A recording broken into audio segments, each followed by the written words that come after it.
আমি আসলে বর্তমান সরকারের কাছে আমাদের একটা দাবি থাকবে যে দেখেন এই যে এখানে মানুষগুলো বসবাস করছেন, আমরা জানি এরা নিম্ন আয়ের মানুষ, এরা কেউ কোটিপতি না বা কোনো কিছু না, এদের আর আসলে আজকে শুধুমাত্র একটা ঘর পড়ে নাই, আজকে শুধুমাত্র এখানে মানুষের বস্ত্র পড়ে নাই, এটা তাদের স্বপ্ন পুরো পুড়ে গেছে।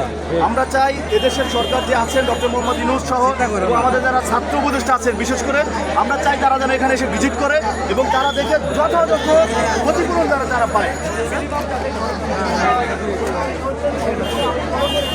তাদের প্রত্যেককে মিলিয়ন 5 লাখ টাকা ক্ষতিপূরণ দেওয়া হচ্ছিল এখানে, কারণ এই দেশের মানুষ এদের পরিশ্রমে কিন্তু এদেশে অর্থনীতির চাকা ঘুরে এবং তাদেরকে অবহেলা করার কোনো ধরনের সুযোগ আমাদের নাই।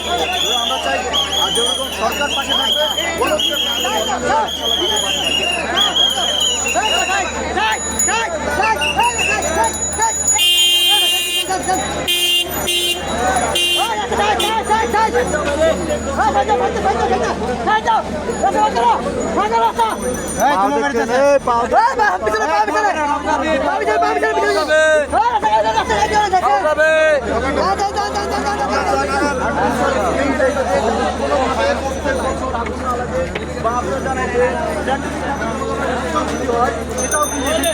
প্রথমেই এই এলাকার বা এই জনপদের মানুষ হয়। সেক্ষেত্রে আমি সরকারের কাছে অনুরোধ রাখবো এবং সংশ্লিষ্ট যারা আছেন এবং উচ্চবিত্ত যারা আছেন, আমরা জানি মুসলমান বাঙালির মানুষ উচ্চবিত্ত আমরা ধরি, সুতরাং তাদের একটি সুদৃষ্ট আমি আশা করবো যে এই মানুষগুলোর পাশে আপনারা দাঁড়ান, সর্বোচ্চ সহযোগিতা করেন এবং এই মানুষগুলো খেতে খাওয়া মানুষ তাদের পরিশ্রমেই আমরা ভালোভাবে খেতে পারি, ভালোভাবে চলতে পারি, দেশের অর্থনৈতিক টাকা করে তাদেরকে অবহেলা করবে না।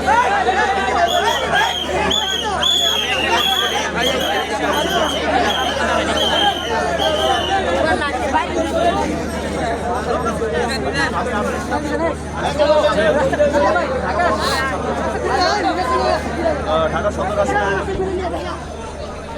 একটা বিষয় একটু ক্লিয়ার করতে চাচ্ছি, একটা বিষয় একটু ক্লিয়ার করতে চাচ্ছি। আমার ভাই অত্যন্ত সরকারকে অনুরোধ জানাইছি, আমি স্পষ্ট ভাষায় বলতে চাই, আমি সরকারকে অনুরোধ জানাবো না, এটা সরকারের কর্তব্য এবং সরকারের দায়িত্ব।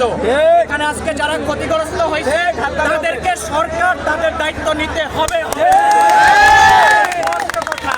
স্পষ্ট কথা, শেখ হাসিনার আমলে যেমন ছিল যদি ডক্টর ইউনূসের আমলে তেমন হয় এটা আমরা মেনে নেব না।